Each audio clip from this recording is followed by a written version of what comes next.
পাহাড়ে যে ঘটনাগুলো ঘটেছে ইমিডিয়েটলি 238টির জায়গায় 538টা সেনা ক্যাম্প বসানো দরকার। পার্বত্য চট্টগ্রামে তো যে অশান্তি এটা তো নাথিং নিউ, বিভিন্ন সময় মানে কম বেশি নানান ফরম্যাটে ছিল। এইটার সাথে নির্বাচন নিয়ে ষড়যন্ত্র এটা আমি ঠিক সেভাবে বিশ্বাস করি না, করতে চাইও না। ঠিক আছে, বাংলাদেশের বিভিন্ন জায়গায় সচিবালয় যেমন আজকে সকালবেলা বোধ হয় মানে কিছু কর্মচারী বিক্ষোভ করেছে, প্রধান উপদেষ্টার বাড়ির সামনেও কিছু বিক্ষোভ হয়। তো এই বিষয়গুলোকে খুব মানে নির্বাচনের সাথে খুব মেলানোর কোনো দরকার নেই। আমি শুধুমাত্র প্রধান উপদেষ্টাকে এবং তার দপ্তরের লোকজনকে এই কথাটা শুরু থেকে বলতে চেয়েছিলাম বা বলেছিও, সেটা হচ্ছে যে আপনারা কেন সমস্ত মানে আন্দোলনের এই দফা দাবি এগুলো কেন শুনতে চান? একটা কথাই তো বলতে পারতেন যে আমার প্রাইমারি বিজনেস হচ্ছে একটা ইলেকশন করা, আমি একটা ইন্টারিম গভর্নমেন্ট, আমি তোমার এত দফা দাবি বিবেচনা করার জায়গায় নাই, আমি ইলেকশন করে দেবো, এটা নির্বাচিত সরকারের কাছে আমি পাওয়ার হ্যান্ড ওভার করবো, দ্যাটস মাই রেসপন্সিবিলিটিস। তো এত কিছু শুনতে চান কেন? পে কমিশন তো আপনার কাজ না, অনেক কিছু আছে আপনার কাজ নাই। যে আমাদের 200 মানে কি উন্নত মানের 200 ভেহিকেল আপনার কেনা হলো, এবং আমার নিজের পত্রিকাতে আজকে ছাপা হয়েছে, সেটা হচ্ছে যে এই আমলারা এই নির্বাচন আগে এই গাড়ি ঠাড়িগুলো ব্যবহার করবে। তা আপনারা তো ভবিষ্যতের মন্ত্রীদের তো গাড়ি কেনা দরকারটা কি? শেখ হাসিনা তো দেশটার 12টা বাজায় দিয়ে গেছে, লুটপাট করছে, সব কিছু।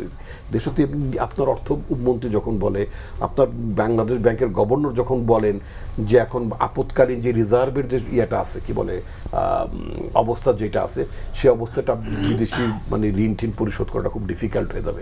এইটা যদি ফিনান্সিয়াল সিনারিও হয় একটা দেশে, তখন ভবিষ্যতের মন্ত্রীদের জন্য বিলাসবহুল গাড়ি কেনার তো কোনো দরকার নাই। কেন কিনবেন? মন্ত্রীরা কি এর চেয়ে কম দামি গাড়িতে চড়তে পারে না? আপনার ডিসি কি 1.5-2 কোটি টাকা দামের গাড়িতে চড়তে হবে কেন? যদি আমি আজকে এই যখন নিউজটা আমার পত্রিকায় যখন ছাপা হলো, তো তখন আমি দেখলাম যে প্রেসিডেন্ট জিয়াউর রহমানের আমলে আপনার ওটা যে জিয়া মডেল বলতে অনেকে ধর নাম ঠাম বলতে পারতো না, এটা কি ছোটোখাটো একটা 1200-1400 সিসির একটা গাড়ি, ইভেন 1500 সিসি গাড়িও তখন আসে নাই টয়োটার, ডিসিদের জন্য তখন বরাদ্দ ছিল। ইভেন প্রেসিডেন্ট যদি ডিস্ট্রিক্ট হেডকোয়ার্টারে যদি যেতেন, তিনিও সেই গাড়িটা ব্যবহার করতেন।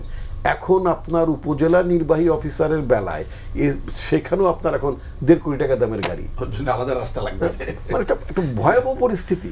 তো এই যে সরকার, এই সরকারের তো প্রথমে মানে এটা কি, এটা একটা সোজা কথা, একটা আপনার বিশেষ পরিস্থিতিতে জনগণের নিঃসন্দেহে জনগণের প্রত্যাশা সরকার, জনগণ একটা গণতান্ত্রিক অভিযাত্রা শুরু করেছে, একটা ট্রানজিশন চলছে, তো সরকারকে তো ট্রানজিশনের মধ্যে চলার কথা ছিল। তো এই সংকটগুলো তো নানাভাবেই আছে, বাট এটাকে আমি ঠিক মানে ভবিষ্যতে নির্বাচন আয়োজনের ক্ষেত্রে আমি কোনো সংকট দেখি না, কোনো সংকট দেখেন না। আমাকে 30 সেকেন্ড দেবেন। অ্যাট দ্য সেম টাইম এই ঘটনাটা কেন হলো যে আমাদের 238টা সেনা ক্যাম্প ছিল একসময় পাহাড়ে, আওয়ামী লীগের আমলে এগুলো উইথড্র করা হয়েছিল।